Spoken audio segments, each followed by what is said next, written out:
Brussels sprouts and cauliflower, onion, fennel and cucumber, plum, pear and papaya, aubergine and saya, lime, lentils and quinoa, oatmeal bread and oatmeal flour, watercress and okra, tofu and sweet pepper. Hello, I have a confession to make. Well, I used to be a game addict. Surprise, surprise. So I basically have played very little video games the last 10 years or so because I usually get addicted. So mostly I've just played through Pokemon, played World of Warcraft whenever there's a new expansion. Is there any more? Yeah, I tried Minecraft for some time as well. Though it also was very addictive, so I had to stop. Anyways, due to the pandemic, I thought to myself, why not just get myself addicted? So, we got so much time to wait anyways for the pandemic to pass, so I thought, okay, let me buy myself a Nintendo Switch, and I bought a few Pokemon games, but I also bought Breath of the Wild, the newest Zelda game that was on the market. While playing through the game, I started thinking to myself, like, well, let me just try to be vegan here, and I just did everything plant-based. After a while, playing through the game, I started thinking to myself, is it actually possible to do this fully vegan and not only just plant-based? So I thought about this, and then I came up with the idea that, are there any other challenges out there that does like these vegan challenges? And I searched up, and there were some smaller YouTubers that started on it but didn't quite finish. Another thing to mention there is that these people were definitely not vegan because they didn't quite understand what veganism was. They just thought it was a diet, and by that standard I've actually finished the game vegan many times, but can you actually beat it fully vegan through the ethical principles? That is the big question. So what I've decided to do is to, on my Facebook, which is linked down below, so you can find Facebook, or my Facebook, sorry, of course you can find Facebook. Most of you know what Facebook is. Unless you're from China, then you're gonna have to use a VPN, but if you're from China and you watch this video, you already got a VPN because YouTube is also blocked in China. The reason why I'm streaming on Facebook is because, well, I don't have 1,000 subscribers, so I can't really stream on YouTube, sadly.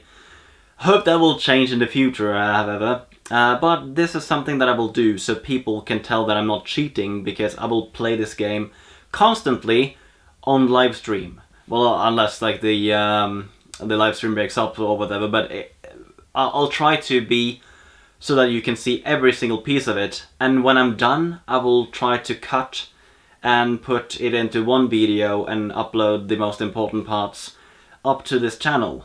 So when I'm live you will be able to interact with me, which is something that I think is cool, something that I haven't really done before. So we can do like a full-on Q&A totally, but even like if I do some grindy works, I will also live stream it, although it might be boring, but we can find something interesting to do of us like a community. So yeah, you can ask me questions, so you can, yeah, we can do a lot of things. Maybe I'll have people call me up and such, that will also be fun. So on my Facebook I will notify whenever I will do live streams before I do it. So yeah, I hope people will just like keep up to date with that and just watch my live stream, because that will be a lot of fun. So even if I just have very few people doing this, main thing of this is just to show people that I can do it, and the entire thing will be on my Facebook for later, just like as a uploaded video, but you won't be able to interact with me that way. Now for the little bit more technical bits, so that people know this better. I will go through this through every single live stream, I'm sure, but I have written down 5 objectives plus a bonus objective and 13 rules that I will go through with you right now. First objective is do all divine beasts. It's basically some machines that you got to beat. Many challenges do this, thus I feel like this should be in this challenge because it's such a common thing. Number 2, massacre the Yiga clan hideout. The reason why I added this is because this is something many other people who do challenges on Breath of the Wild do, so I just felt like, yeah, I can add that as well. The thing is with the Yiga clan members is that they won't die, they just teleport. So how do you massacre them? Well, there is something called an ancient arrow, that if you shoot your enemies with them, they just obliterate. They just disappear from reality. One could potentially beat them but that is way more difficult again. Rule number 3. Free the ice dragon. I also note that you can also take a scale from the dragon after freeing it, but I'll get into that later whenever I do the game. So you got this ice dragon that has been overtaken by the evil being Ganon in this Hyrule region, and as a vegan, helping animals is basically a given, if you see what I mean. Objective number 4 is to save Princess Zelda, but that has to be done last. So that is basically beating the game, beating Ganon and saving Princess Zelda. Then the game is over, and that has to be done last. So it's not like you do that and then you can just do the other objectives, it has to be done last. The 5th objective is basically to do the entire game within the established principles of veganism. So that is where all the rules comes in. I also got a bonus objective, and that is do not die. And I also have a list for this, because if I die, it's not really game over, it's just I haven't succeeded platinum, which is 0 death. I also have like established that if you want to get gold, then you get 1 to 3 deaths. If you want to get silver, that's 4 to 6 deaths. For 7 to 3 deaths, that's bronze. 10 to 12, that's steel. And for 13 or more, that's nothing. So beating the game vegan is basically all that this challenge is all about, but how well I do it has also to do with how much I die or not. I spent a long time with these rules, and I thought of adding like some glitch type of rules, but then I thought to myself, is this glitch vegan or not? You see where I'm going with this. I will only use this infinite running glitch, but that's only because of one rule in this set. Rule number 1 is to don't consume any animal products.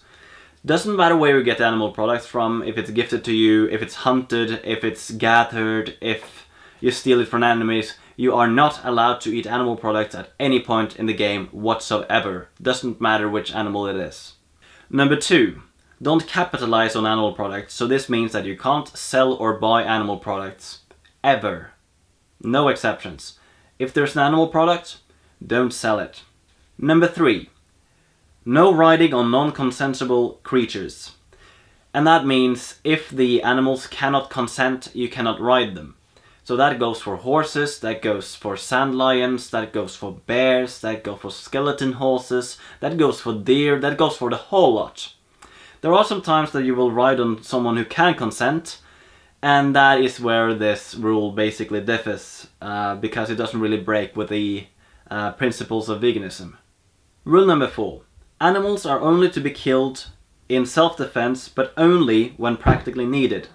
So there might be a situation where an animal is threatening you and you are in such a situation where it's just impractical to not kill them. Then it is okay, but if you can avoid it, do. Number 5. Invaders can be killed in any way see fit. And this has to do with the established rules of war. So is going to war vegan? Arguably.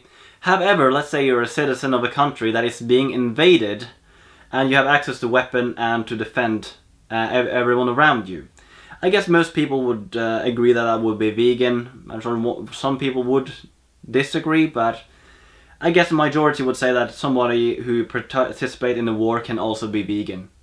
Rule number 6 is bones can be used but not be kept for later use.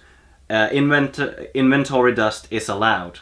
So if you pick up a weapon made out of bone or so, you can of course use it, toss it, do whatever, but don't keep it around for later. This is to do with like if a vegan is using some kind of tool at work, sure, but don't walk around with it. It's not really pleasant. Or if somebody just finds a bone out in the forest and it's just practical for using it for something, of course, that you can still be vegan and do that. Rule number 7. Leather armor can be used if found. Also see rule number 2. So, there is something that you'll see a lot, and that is basically vegans using leather. But that's usually just leather that I have from before. It's not something that you'd buy. So I'm sure that if you found something made with leather, you can still use it and be vegan. This is also like a practical issue in Hyrule because most of the clothes there have leather, which also makes it difficult because you can't just go into the stores and buy the clothes. Rule number 8. Rito feathers are vegan. The Rito people are basically bird people who live in the Rito village. You also see them walk around scattered all around Hyrule. Now, the thing is, there are clothes in the Rito village that has Rito feathers in them.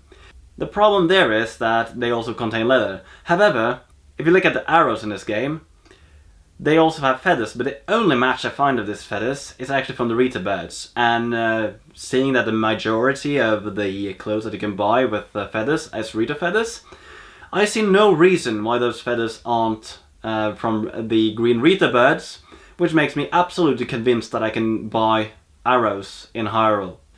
Rule number 9. Enchantments using animal products are not allowed. Which means that majority of the enchantments that are in the game cannot be used because most of them needs animal products, but there are some exceptions and those you are allowed to do. Rule number 10. Fairy healing is not allowed. This is the oldest type of healing in the Zelda universe, where you see like in the Ocarina of Time where you trap these fairies in bottles and you let the fairies out and they heal you. This, however, is animal exploitation and is not vegan and thus is not allowed in this challenge. Rule number 11. Don't do missions, shrines or Korok seeds where animal exploitation is needed. So if there's some shrine or some Korok seed or whatever mission that tells you that you have to exploit animals, can't do it, don't. That isn't allowed, that isn't vegan.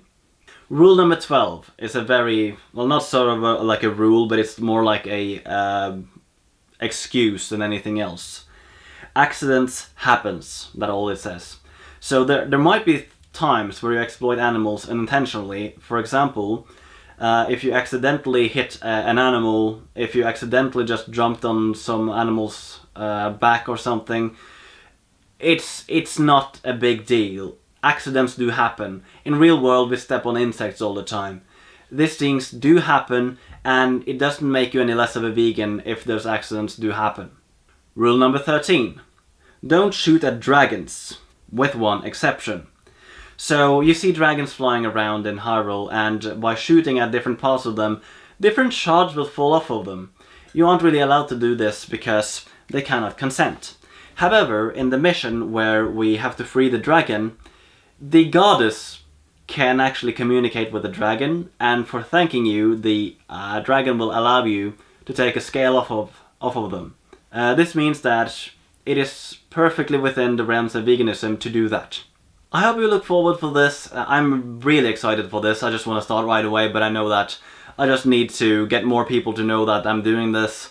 And yeah, I'm just really excited for this and hope you will watch this.